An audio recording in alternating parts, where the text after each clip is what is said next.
Dan juga nifas adalah darah yang keluar setelah proses kelahiran bayi.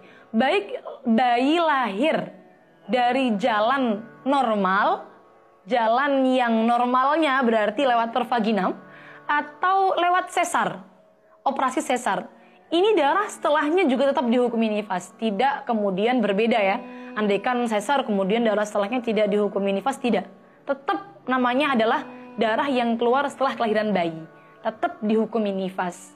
Hanya mungkin permasalahan lahirnya bayi melalui jalur sesar itu para ulama memperkhilafkan tentang mandi besarnya. Sebagian ulama memang mengatakan kalau orang perempuan ini lahiran lewat jalur sesar tidak mewajibkan mandi besar karena tidak melalui jalan yang normalnya seperti itu pada umumnya.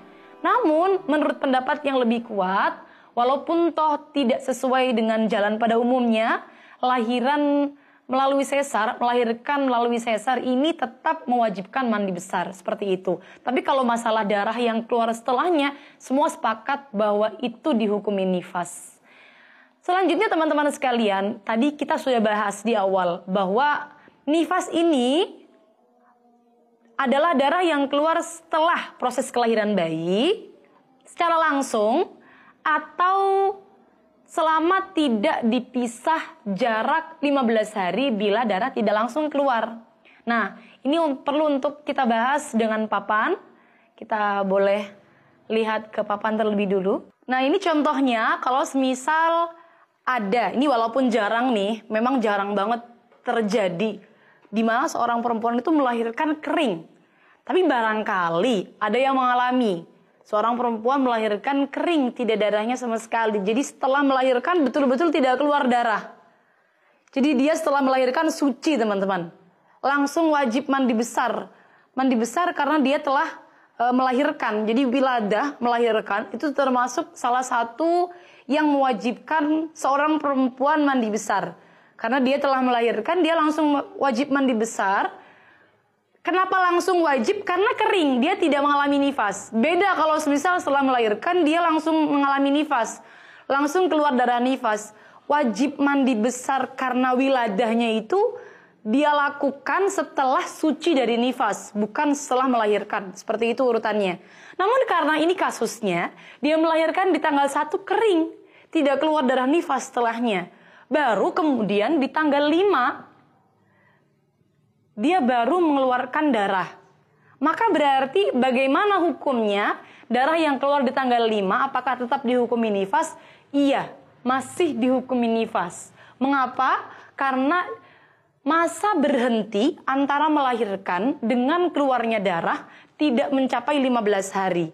Jadi selama jarak antara kelahiran bayi dengan darah keluar ini tidak mencapai masa 15 hari, maka darah yang keluar tetap dihukumi nifas. Beda kasus, semisal dia melahirkan tanggal 1 baru keluar darah di tanggal 16. Semisal contoh di tanggal 1 dia melahirkan di jam 1 siang semisal ya. Di tanggal 16 dia baru keluar darah di jam 1 siang juga.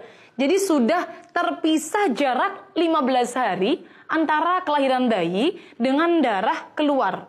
Maka kalau demikian, darah yang keluar tidak lagi dihukumi nifas, melainkan dihukumi haid. Itu dia perbedaannya. Andaikan darah setelah melahirkan ini tidak langsung keluar, melainkan terjeda oleh masa berhenti. Perlu untuk kita pilih-pilih. Kalau masa berhentinya tidak mencapai 15, maka darah yang keluar tetap dihukumi nifas. Namun kalau masa berhentinya mencapai 15 hari, darah yang keluar tidak lagi dihukumi nifas, melainkan dihukumi haid. Hal ini teman-teman sekalian, untuk setelah melahirkan tidak langsung keluar darah. Yang perlu teman-teman ketahui juga dalam permasalahan nifas adalah masa minimal nifas memang sebentar ya. Jadi andaikan ada seorang perempuan keluar darah baru 1 jam setelah melahirkan langsung berhenti, maka ya berarti itu sudah cukup untuk dihukumi nifas. Setelah darah berhenti dia wajib untuk mandi, seperti itu. Wajib untuk kembali melaksanakan sholat dan aktivitas ibadah yang lainnya. Karena masa minimal nifas itu tidak sama dengan haid. Kalau haid sehari semalam, kalau nifas sebentar saja sudah cukup untuk dikatakan sebagai nifas.